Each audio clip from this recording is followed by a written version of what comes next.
Hello and good evening to all of you. This is Akwesi Opong, and today we are coming to you live on our TikTok channel and also our YouTube channel. And today we are very excited because there's something we're interested and very happy to share with all of you. We also will be recording this on our podcast so that all those who join us there will be able to listen to this as well. So thank you very much for joining us wherever you might be joining from.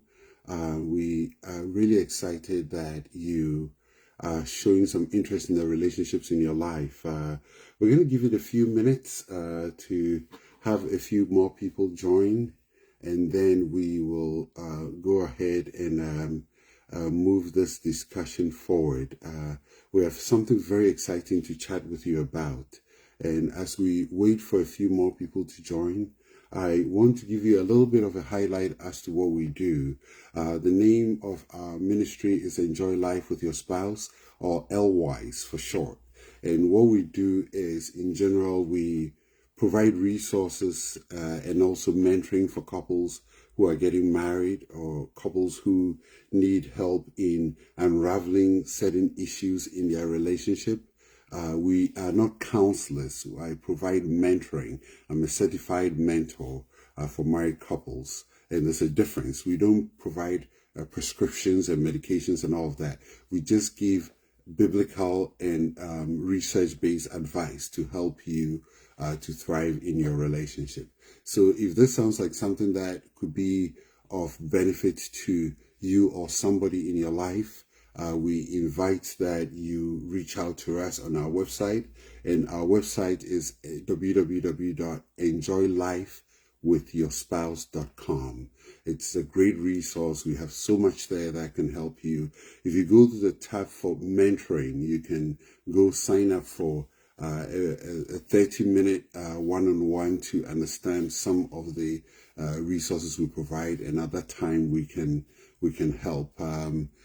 Thank you for joining us, Alpha Pratt 58. Thank you so much for joining us as we go through this lesson. So today, the key thing that we're going to be talking about is, as you have seen on the relationship, there are certain components that we need to ensure that relationships thrive.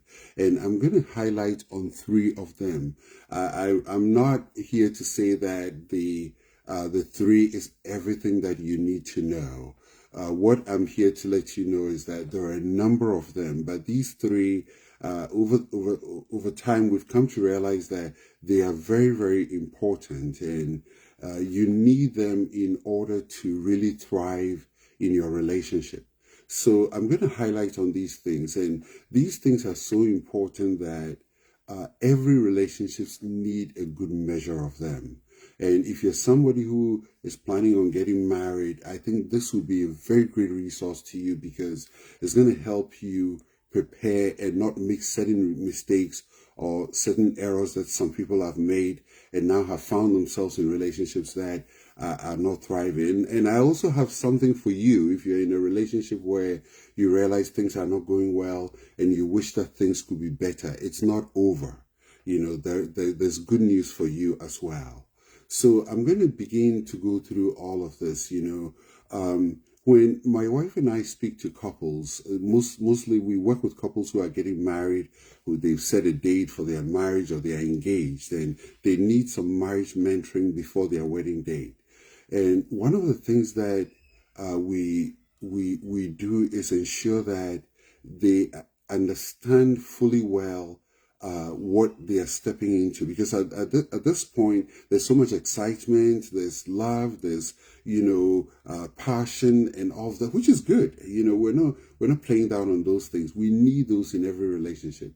But the key thing here that what we want to highlight is that what are the important things that you might be overlooking at this point in your relationship? What are the things that you are not paying attention to? It's important that we open our eyes and become aware of these things. And the reason why this is important is that research has shown that couples who do mentoring or coaching before their marriage, they have less conflict, less quarrels and fights, and all those things are very, very low compared to couples who do or who do not. So we strongly advise that if you're somebody or you know somebody who is planning on getting married, to seek some counsel, either from your local church or a trusted counselor you know, or a mentor, or you can certainly reach out to us at enjoylifewithyourspouse.com, and we'll be definitely happy to help. So be aware that there are resources. We live in a time today where you don't have to suffer in silence. You don't have to get into a relationship in ignorance. There are so many resources out there to help you thrive. Your relationship shouldn't be misery. It doesn't have to be, because you think of it, you go into a relationship because you've met somebody that you love, somebody that you enjoy spending time with. But just like everything else, if you prepare and if you put in the right building blocks, you are definitely going to thrive in your relationship. Don't go in blindly. You think of everything in life. If you're getting if you want to drive, you get a driver's license, and prior to that, you're prepared. You go through lessons. You're equipped to make sure that you can drive very well and thrive and be a successful driver. And not only that, and be safe. Other people on the road will be safe. You will be safe as well, including the people in your car. So it's also important that if you're getting into any kind of relationship, you prepare, you set the groundwork, you do the things that you need to do to ensure that you will be successful. So if you're planning that wedding, you're putting all that effort into it, make sure that you also have some kind of plan as to how you are going to thrive in your relationship. And I strongly encourage that you do this. If you're here and you're already married, maybe you just got married, or you've been married for a year, a few months, to 15, 20, or 40 years, I'm sure there's something here that can help you as well. So we strongly encourage that you come along with us as we go through some of these things today. Not too long ago, we spoke to a lady who is currently in a relationship, has been married for maybe about 8 to 9 years. And from what we observed, it looks like there's some challenges going on in the relationship where the man seemed to be very disconnected, and she seemed to be the only one who is putting in all the effort to get the relationship going. And I tell you, being in such a situation as we saw from this lady could be very, very painful, to say the least. And if you are at such a point in your relationship, we empathize with you. We're sorry that you're going through such a phase in your relationship. But the good news is that there's a way out. There's a way out of that situation. I'm not saying there's a way out of that relationship. There are some situations where, yes, there could be a way out. And what we do is help couples thrive in their relationship. But we want to say that if you're in a relationship where there's abuse, there's violence, and your life is at stake, the best thing is to get help and plan a way to stay away from that relationship, to determine that if it's going to go in the right direction or if it has to end. Sadly, sometimes those are some of the decisions that individuals have to make. But the important thing that I'm talking about here is that becoming aware of things that you need to do to ensure that your relationship is thriving. And what I'm going to talk about, it's actually work that has been done based on extensive research that has been geared to helping couples really thrive in their relationship. And it's called the triangular theory of love. I know it sounds like a very long name, but I'm not going to dwell too much on the name of it. There are 3 components to it. And the first component that I want to talk about is intimacy. When we talk about intimacy, a lot of people often think about sex. Yes, it's part of it. But intimacy can also mean talking. It can also mean understanding each other. It can also mean listening.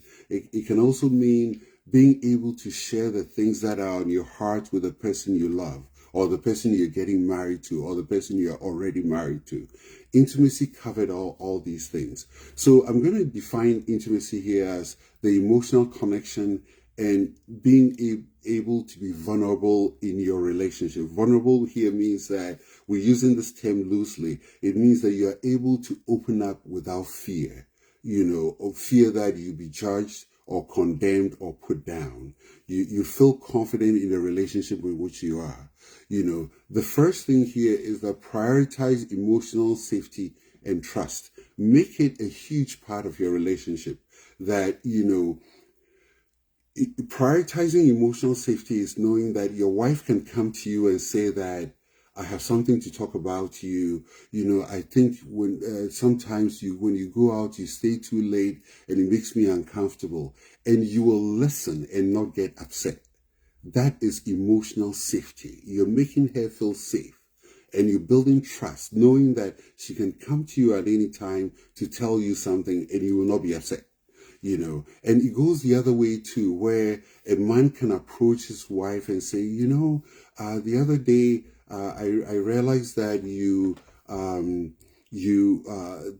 put my shirts in the washer with the other colors, and I think when that happens, it messes up my clothes. This is just hypothetical. I'm just making this up. I'm not pointing out that a certain woman is not aware of this, but this is just hypothetical. That if your husband points something out, you say, "Oh, I am so sorry. I didn't pay attention to that. I'll make sure I won't do that again." That is making sure you're building emotional safety in your relationship. You're not getting upset. You're not going to slam the door and walk away. Intimacy, that is also as an aspect of intimacy. And another part too is empathy. Practicing empathy is a huge part. When your wife is going through something, whether it's at work or in her family or to a friend or something it's happening, you express empathy, showing that I feel the way you feel. I understand what you're going through, and you show your support. But you don't do things to brush it away or ignore it, but you put time into making sure that she feels supported. And part of doing that is actually listening. Today we live in a society where everybody has something to say, and we have very, very little attention span of listening.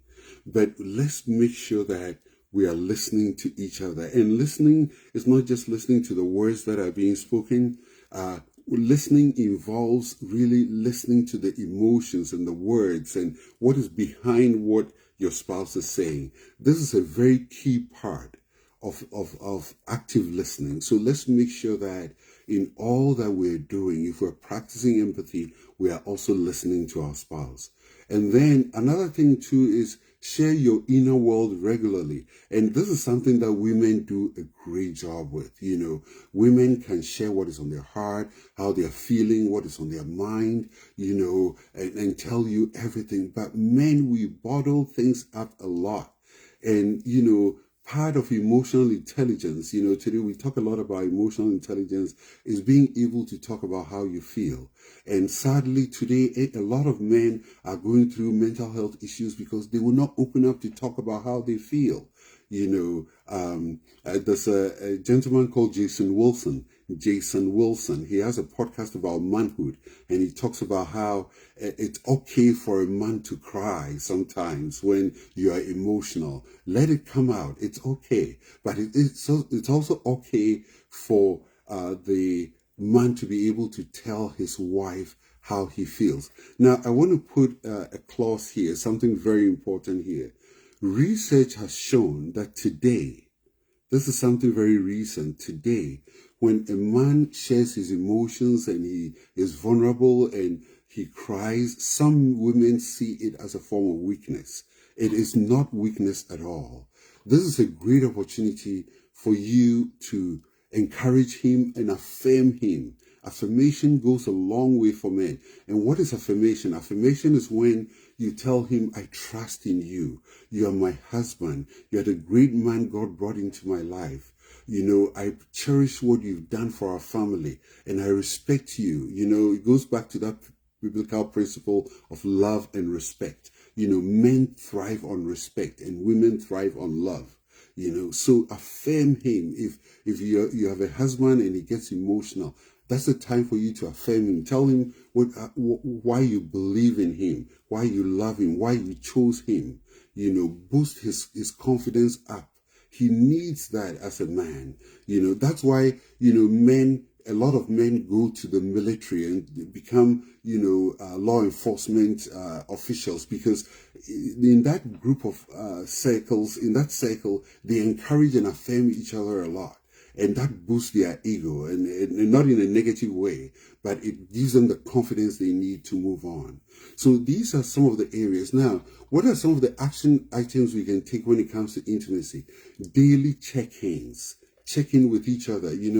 The research shows that couples don't even talk for 30 minutes in a day today, because now everybody's in their corner on their phone, scrolling on TikTok. I know we're on TikTok right now, but when it comes to time with intimacy, put the phone away, But the key thing here is that check in with each other, not just how was your day and move on, but sit and say, how are you feeling? How are things going on at work?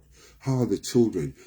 Make time to really show interest, that you are very interested in the person that you're trying to connect to. And in this case, it's your spouse. The other thing too is that create rituals for connections. I like rituals.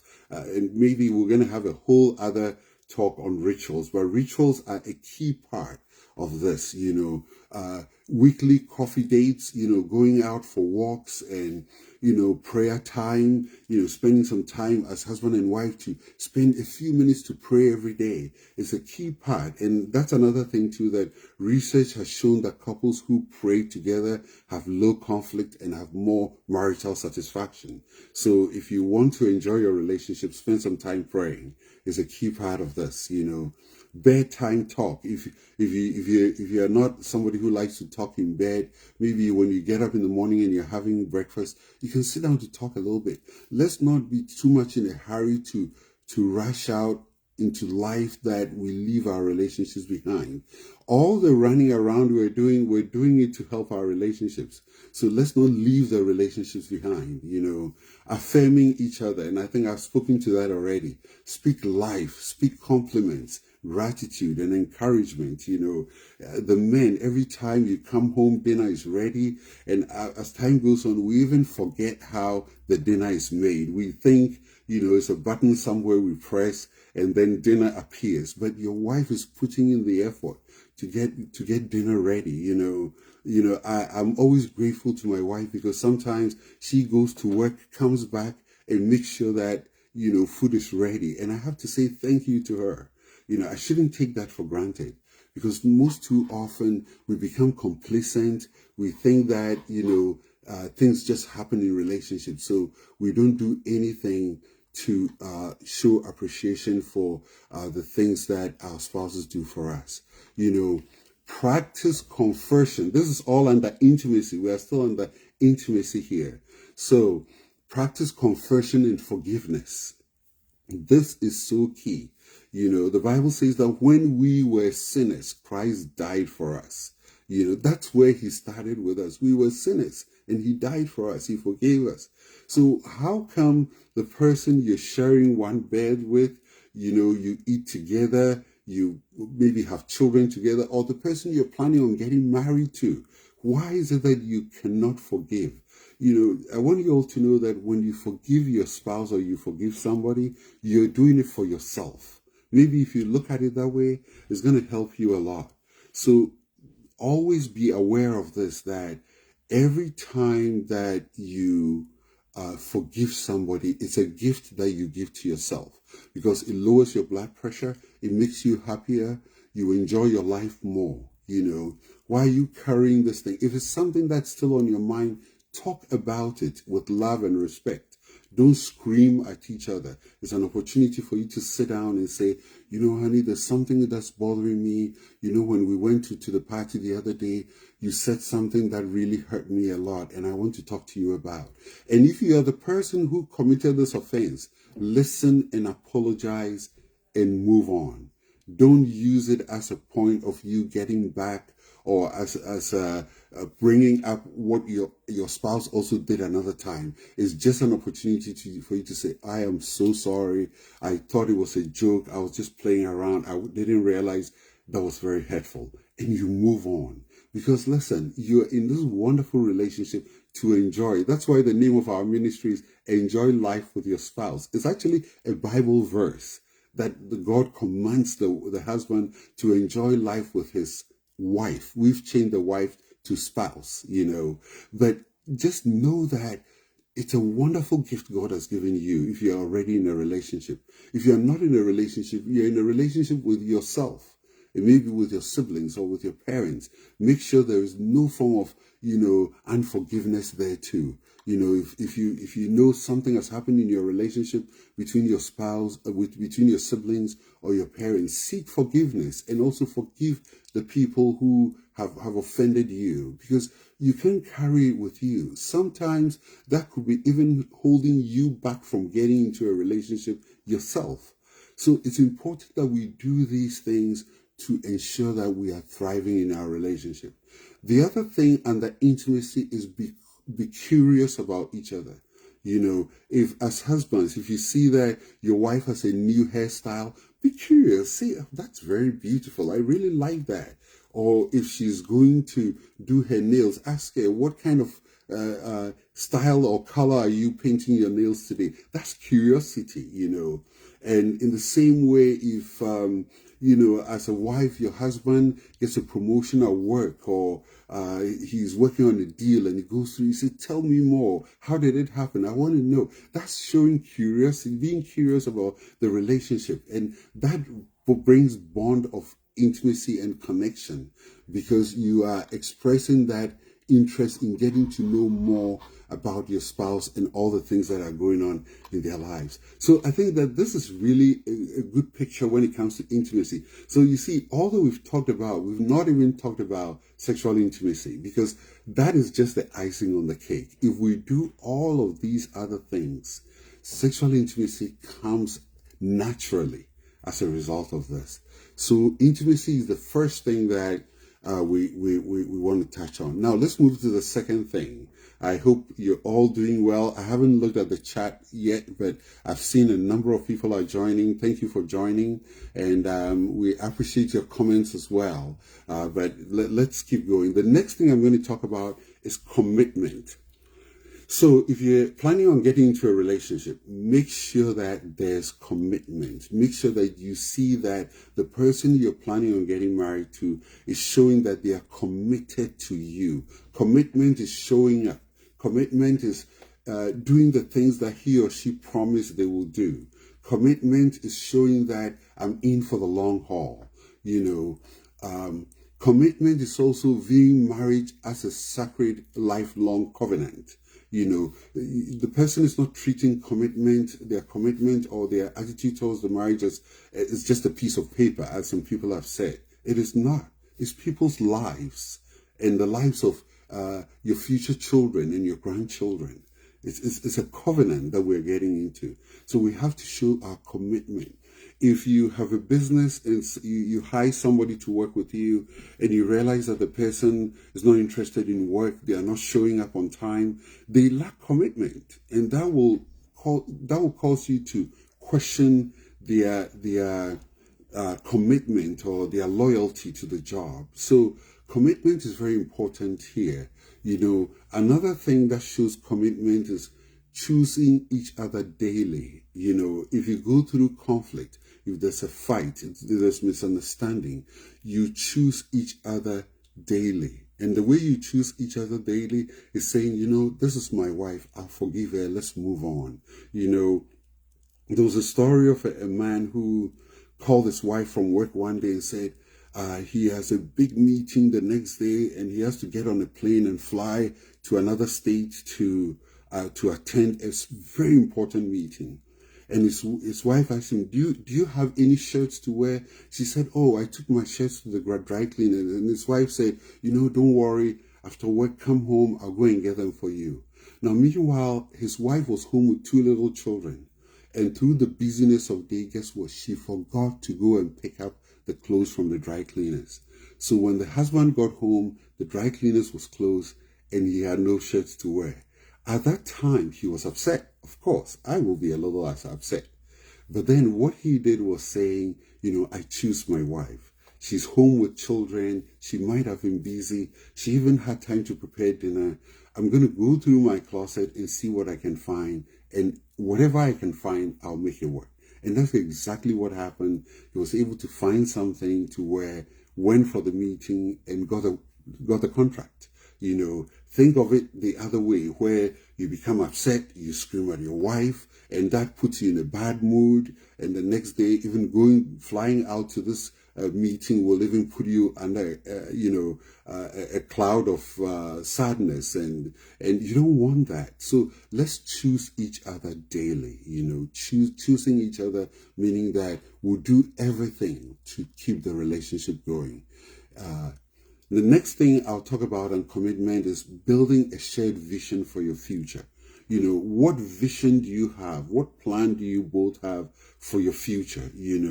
Are you thinking of the future together? What do you both want to do? What are things that you both like to do? Some people like giving to missions or helping orphanages, or some people like watching soccer. That could even be a form of a vision, so that you have a personal vision of maybe going to see a World Cup. That is a vision, but you can have visions too that are bigger than life, that puts into the lives of other people.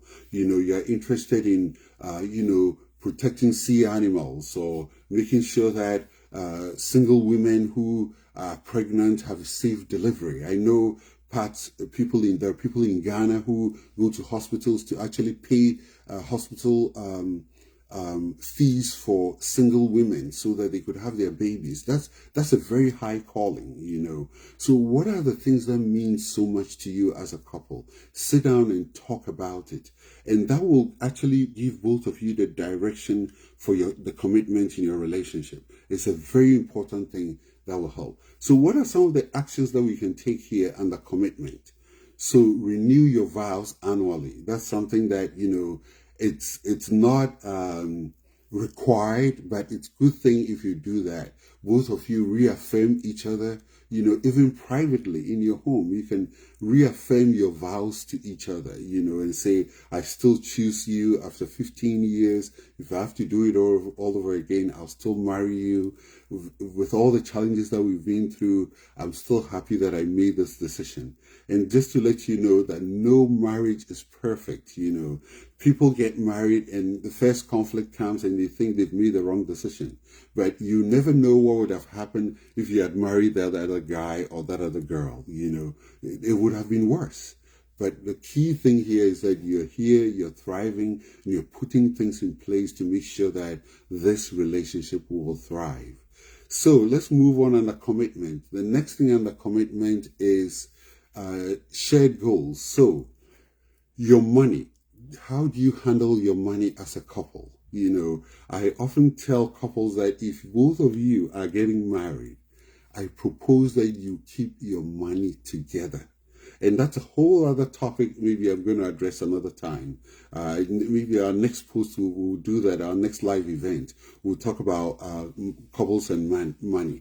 But the only thing I want to say here is that if both of you are married, you eat the same food, sleep on the same bed, that bank account should be together.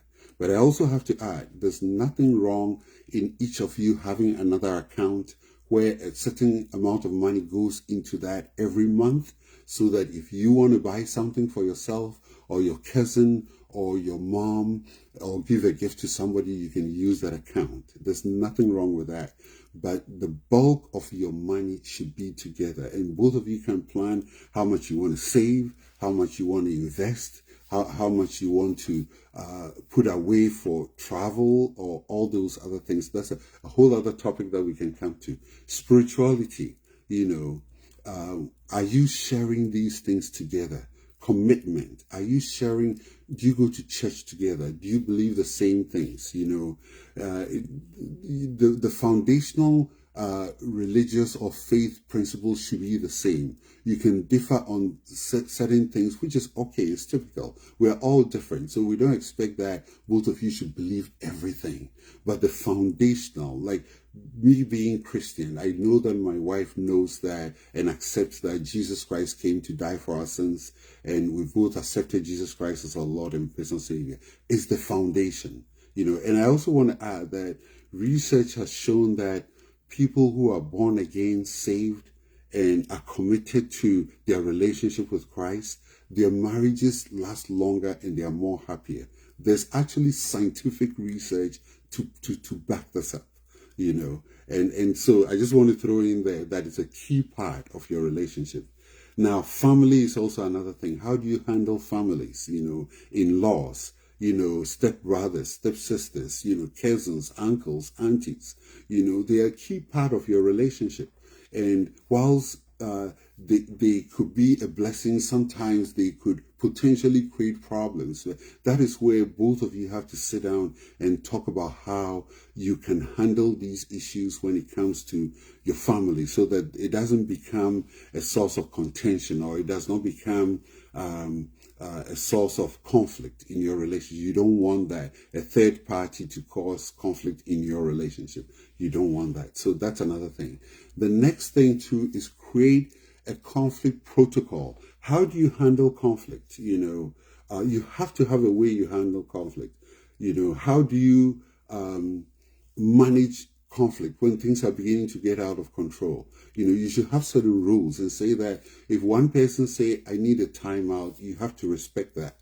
I need to go to the other room for some time. You have to respect that. Don't follow him or her with the conflict and try to get your point across. It does not get results. It does not bring commitment. So it's very important that when you realize that a conflict is getting out of control, you realize that a conflict is intensifying, if one person wants to step away, let them step away. And I'm not talking about leaving. I'm talking about they ask permission and say, I want to go to the other room for some time, or I want to sit in front of the house for a few minutes and then we can continue. Let them do that. It's a key part of being able to resolve the conflict. So during conflict, make sure that you use I statements. I feel. Don't say you always do this or you never do this. If you say something like you tell your wife that you never say thank you, it means that she's never said thank you since the day she was born. And you know that that is not true, So you have to make sure that you are using I feel. I feel disrespected, or I don't feel loved. Use those words when there's conflict. And I also want to add that prayer is a huge part of this too. That if you've had conflict that has gone on for days and both of you haven't found a resolution to it, make sure that you pause to spend time to pray and ask God to help you through the conflict. It's a key part of this. Now, serving each other, the generations before us, maybe my grandparents, even I realized my grandfather was an official. He had a state job in Ghana, so he actually worked, and his wife also kept the home and had other things that she did to help with the family. But traditionally, it's seen as, the woman has to serve the man. But today, roles are blending and roles are changing. Women are working out of the house. Women are contributing in other ways to the home. So it's important that men should also step in to help with other things, especially when you have little children. Like, you come home, make sure the children, you take them on their appointments, their walks, you give them a shower, you bathe them, read to them, put them in bed. That gives your wife time to also take care of other things, That's serving, You're serving each other. You're creating space for each other to feel comfortable in the relationship. And it's a very important thing that we have to do, serving each other. And going beyond that, serving each other too also means that, you actually serve each other. I never will forget this, but we used to live in the Massachusetts, Boston area where you had 2 feet of snow, and sometimes I'll be out plowing and digging through the snow, and I'll turn and I'll see my wife coming down the stairs, in her jacket with a cup of hot tea. And I tell you, that always touched my heart. She's serving me because she realized that I'm out there, digging out the snow to clear the driveway for us to be able to move our cars. So the key thing here that I'm raising is that let's make sure that we're serving each other. As men, how are you serving your wife? Find ways that sometimes maybe, it's Saturday, she has to do groceries, she has four other things to do. Say, what can I do? I'm going to do grocery for you. I'll help you cook, or I will do the cooking. You focus on this other thing. It's serving. Sometimes it's maybe a family issue comes up. There's a funeral somewhere. She said, I'm going to go with you and support you. That is serving as well. So find ways by which you can serve each other, and then under commitment. The key thing here, and key thing here in the commitment is mentoring and being a mentor. So mentoring is that we have to be accountable to each other, and I said earlier that let it be okay that you both speak truth to each other. That if your spouse finds something that is concerning and they bring it up, listen to them. I say this sometimes, that there are some of you, if God speaks through your spouse to you, you'll probably miss it because you don't listen to your spouses when they speak. And this is not an issue of authority or rule, or it's just being cordial and mentoring and accepting mentorship from each other and growing as husband and wife. So if one of you tells you something or gives you an advice about something, listen to it. You can both discuss it, but it's not an opportunity for you to get upset, get angry, and blow up and that kind of thing.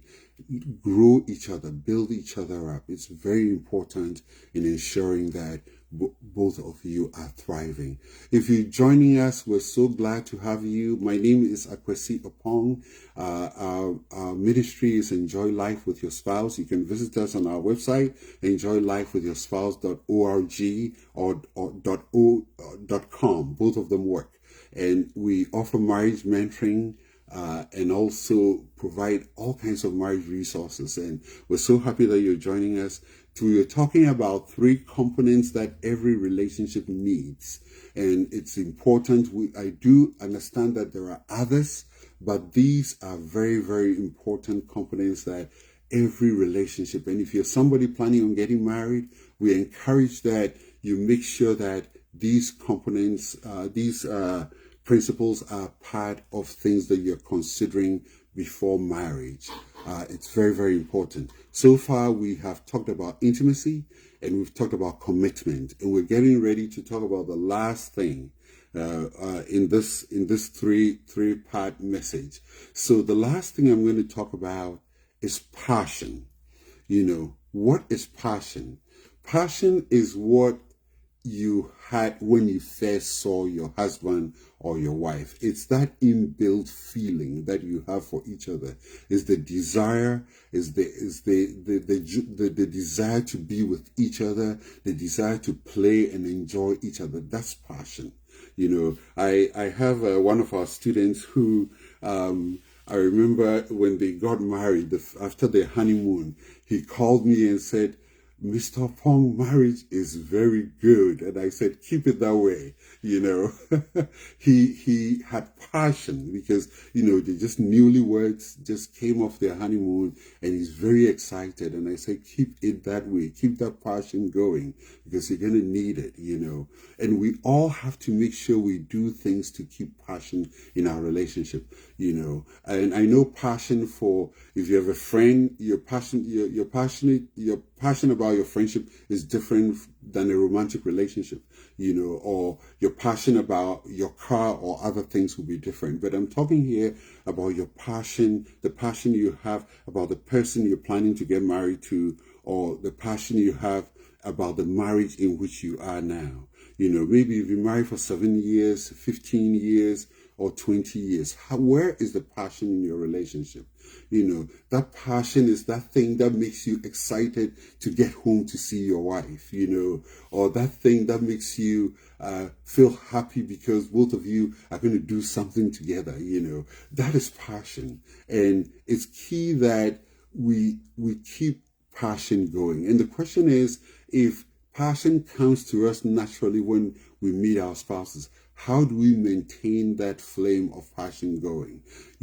We have to make sure we keep romance alive, through things that we do on a daily basis. There are little things that we do that can keep passion going. The fact that you remember that it's your anniversary and you make plans for it. That is things that can keep the passion going. The fact that you remembered that, your wife just told you that she has a very busy week coming up at work. So you told her this week, don't worry about cooking, I'll take up the cooking. Those are activities that help move passion forward in relationship.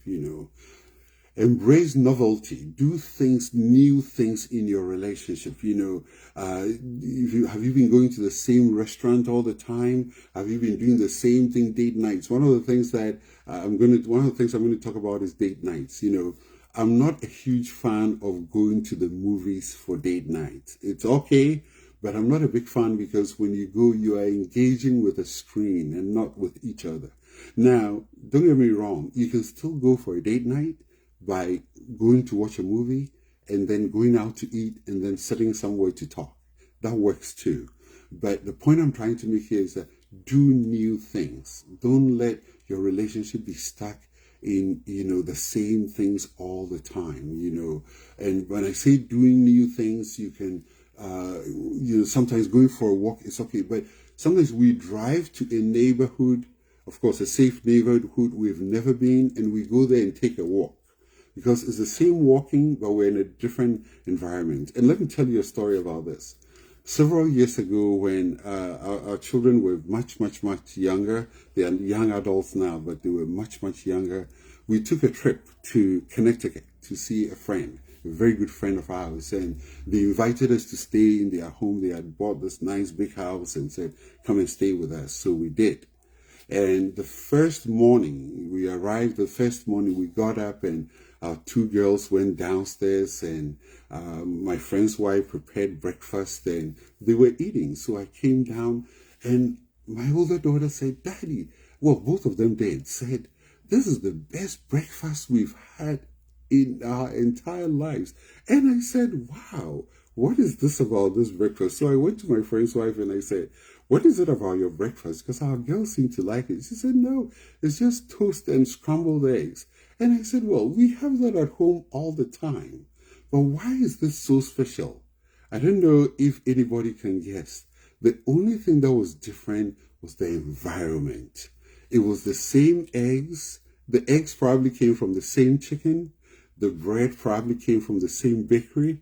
But the only thing different in this instance was that we were in a different state and a different house. And that made the breakfast the best breakfast they've ever had. So this is to tell you that even the everyday things that you do, you can approach a novel idea. And I can give you one.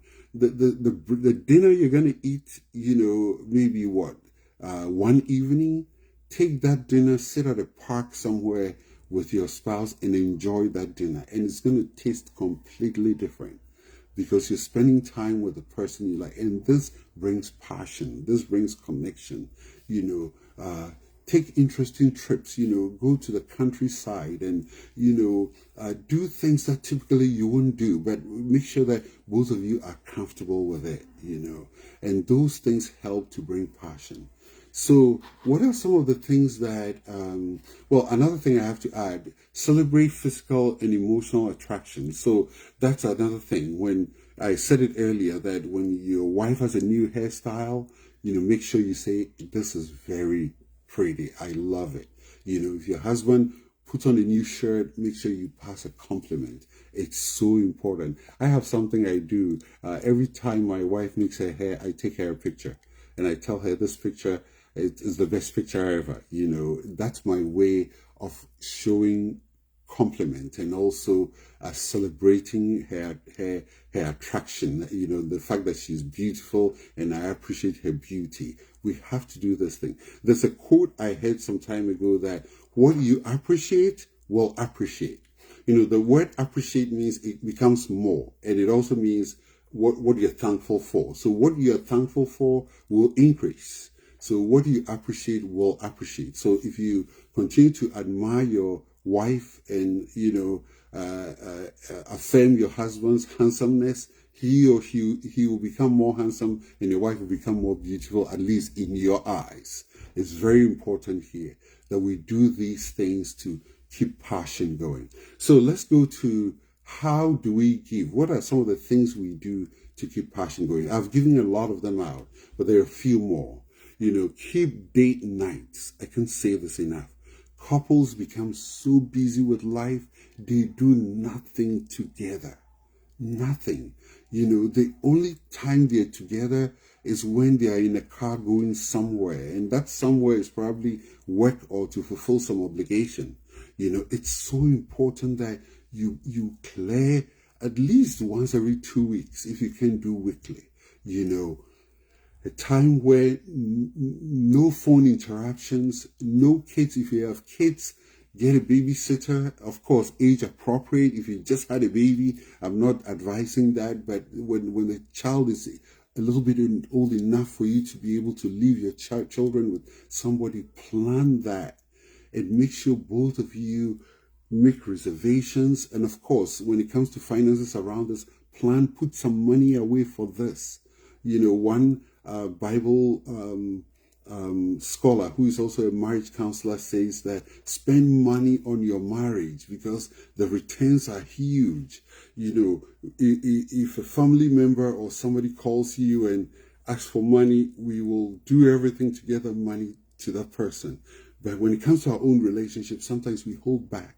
And this is an opportunity for you to spend some money. And I'm not talking about thousands of dollars. $120 could do amazing things for your relationship by just going out for a nice dinner, going to see a concert or a show. I like musicals. I like going to the theater to see, shows. And it's just amazing, when you have the time to do that. So plan it. Don't just let it happen. You plan it.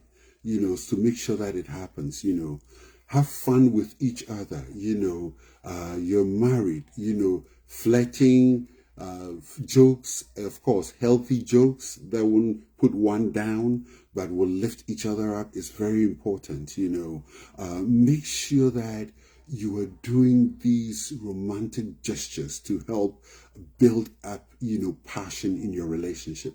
When you first met, it was spontaneous. It just happened. Some say love at first sight, I don't know if it's chemicals in our brain or whatever does it, but now we have to maintain it. We have to keep it going, So what are those things that you are doing?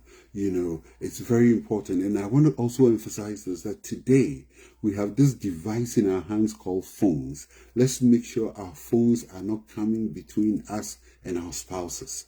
I can't say this enough. There are times, put the phone away and talk about things. Ask each other questions.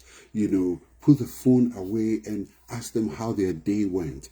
Put the phone away sometimes for an extended period of time. I'm not saying put it down for 1 minute and pick it up, put it away. And one thing that I also say is that when both of you are talking, don't leave your phones on the table. The phone should be out of sight completely. That tells each other that I'm here, I'm in your presence, I honor you, I respect you, I love you, and I'm here to listen to you and also to speak to you. It's a form of respect if we do that. So let's make sure our phones are not interrupting our relationships. It's not getting in the way of our communication and our passion for each other. There's a quote that It's actually, this is a post that I did on YouTube that says that build your home around your marriage, not around your children, because your children will grow and leave the house, just like you left your parents' home and now you're getting into a new relationship, or you're already settled down in your old home. And if we build our home around our marriage has to thrive. When the children leave, our marriage will still thrive. You know, a lot of people build their homes around their children. Everything is about the children. You can't do that. You had a life before the children came. And I'm not saying that don't take care of your children. That's not what I'm saying. What I'm saying is that don't let everything you do in your home go around your children. Every decision, every time your child coughs, you will spend hundreds of dollars to do things for your children, but the two of you will never spend $500 to stay in an Airbnb for a weekend away. You know, just think about the money you spend on sports and extra activities of the school and this and that. What budget do you have for building your relationship? You know, it's very, very important that we invest into our relationship as well. And then the last thing I want to talk about actions is that make sure that the action and the passion is that make sure that you have surprises for each other. Surprise is a great element. If you you surprise each other with gifts, notes, you write a note. There's a story I heard of a woman who every time his husband is traveling, he'll write a note and hide it in the suitcase, and the note will say something like, you are a blessing to me, I love you, I'm thinking about you, something very spontaneous and romantic, and we have to do these things, gifts, surprising each other with gifts.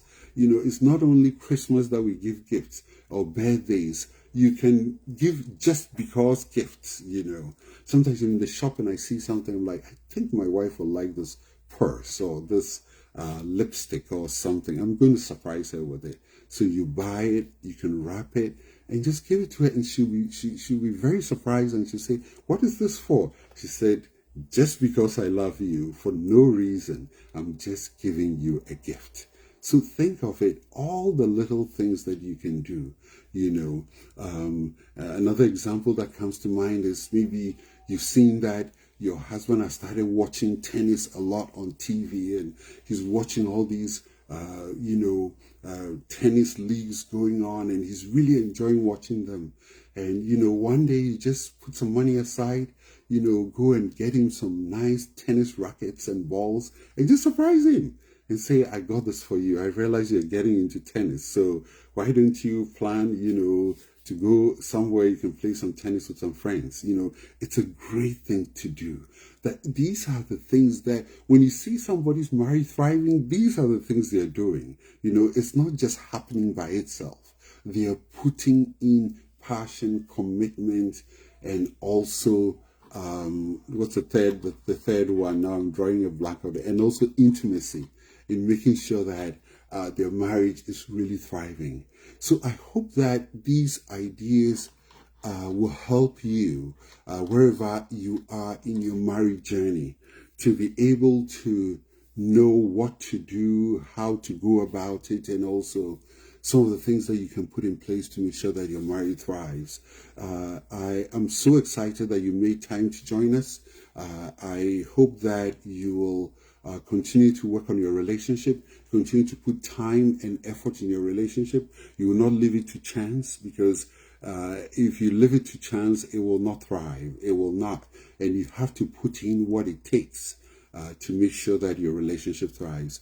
At this point, I'm not sure if we have any thing in the chat here, but if anybody has any questions for me, I'll be happy to take them. Anybody has any question that you like to ask, I'll be happy to address any questions that you have. Thank you all for joining. This is very, very exciting. I really appreciate you all joining. And I want to humbly ask that if you haven't followed us, please follow us on TikTok and also on Facebook and YouTube and also Instagram. And our website is also available. There's a lot of resources there that can help you to help with your relationship. So if anybody has any question, you can put that in the chat. I'm going to give some few minutes to respond to any questions that anybody might have. And I'm sorry if I miss your question. I want to apologize in advance, but I want to make sure that if anybody has a question based on the three components, passion, commitment, and intimacy that we've talked about today, that there are so many things that you can do to ensure that your relationship is thriving. And you look at other people and you wonder why their relationship is so magical and they're so happy, because they're putting these things into place. They have a plan that they are working towards. They pay attention to all these things. They're spending money on their relationship. They're forgiving each other. They are surprising each other. All these things will guarantee that your relationship will thrive. And I want to add another thing that, there are people who might be in a relationship where, maybe the woman is doing everything and, sending gifts and being a respectful wife, but the husband is not responding. And we really empathize with you if you find yourself in such a situation. And I want to say this again, as long as if you're in danger in that relationship, we strongly recommend that you make sure that you're safe.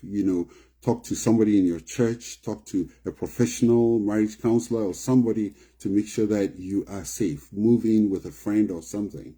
But the point here I'm making is for people who live in a healthy relationship, but the connection, the romance, the commitment and passion is just dying out of the relationship. He works, he brings money home, pays the bills, and that's where it ends.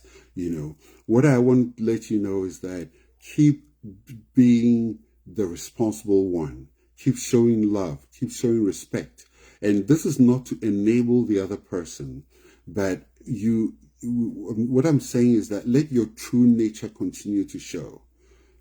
As you continue to do that, a day will come that he's going to realize that I know she knows I'm not being showing commitment. I know she knows that I'm not being passionate, but through this whole time, she's been loving, she's been respectful, she still takes care of the home. And I tell you, we have hearts that are made of flesh, and one day he's going to turn around and say, I'm sorry, for doing this. And I know there are instances, some people who have a heart made of stone, and none of this will change their hearts. But what I'm trying to say is that if you find yourself in such a situation, do not do evil because your spouse is doing evil to you. It does not resolve anything. You're going to get more out of being the responsible and the matured one by saying the right things, by not starting conflicts, by not insulting each other. You're going to get more out of it than doing things that will escalate conflicts and things like that. That never solves any problems. And I often say this, that even if, and here at Enjoy Life Without Your Spouse, we don't want relationships to end, especially if it's a healthy relationship that's going through a hard time, But even if that relationship is not going to thrive or it's not going to work and it's going to end, you will move on to another relationship, and you're going to need those skills, the loving, the respect, the being cordial, and all those things. Whether you're a man or woman, you still have to use those skills wherever you find yourself. So it does not mean that you pack your true nature somewhere and fight and create a scene here because you're leaving. And that's not the point here.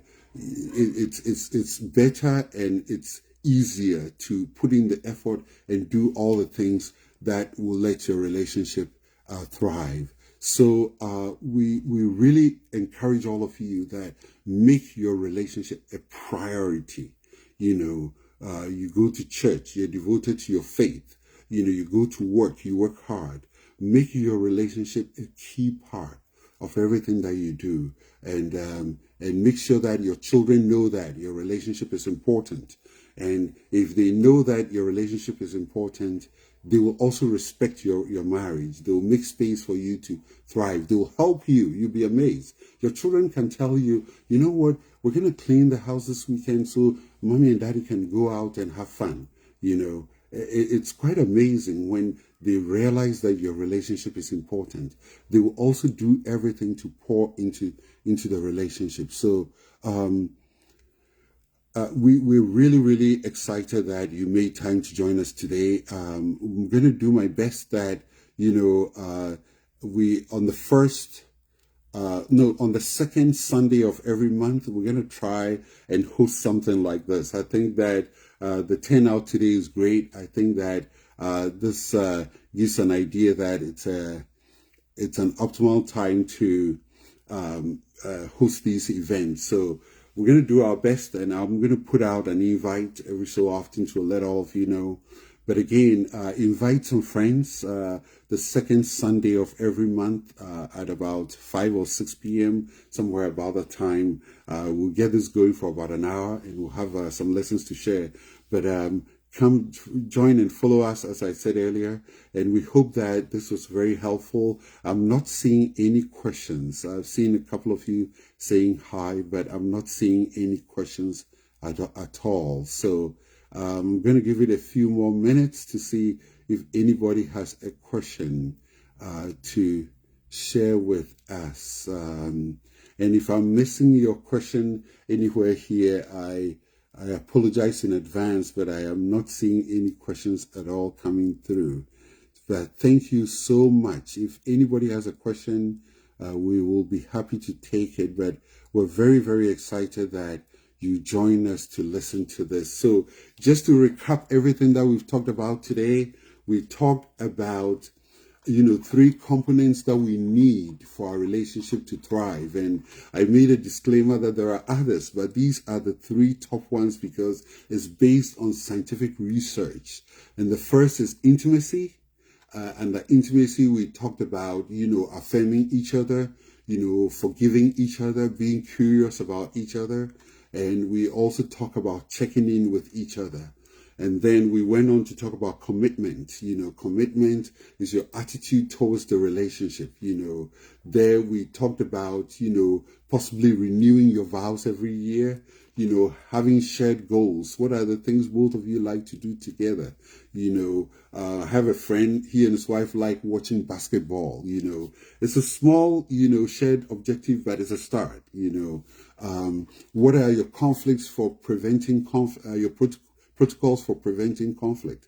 And when conflict happens, what are the things that you do to calm yourself down so that it does not escalate into something and we say things that we'll regret in the end, and how do you listen to each other and take advice from each other? All of those are part of the things we do to show that we are committed to our relationship. And the third part is passion. What are the things that you do to show that you're passionate about your relationship, or the marriage in which you are? The passionate things that we do is going on date nights, doing spontaneous things for each other, giving gifts, writing love notes. All of those things are very important in ensuring that passion is thriving in our relationship. So thank you all so much for joining us today. We've run out of the hour. We've gone a little bit over. I wish I could stay longer, but thank you so much. And thank you for all those who said hi to me as well. And I'm so excited that you made time to join us. Have a great evening. God bless you. And we'll see all of you again in 2 weeks. And again, don't forget to follow, like, and subscribe to all our channels for more resources. God bless you all. Bye-bye.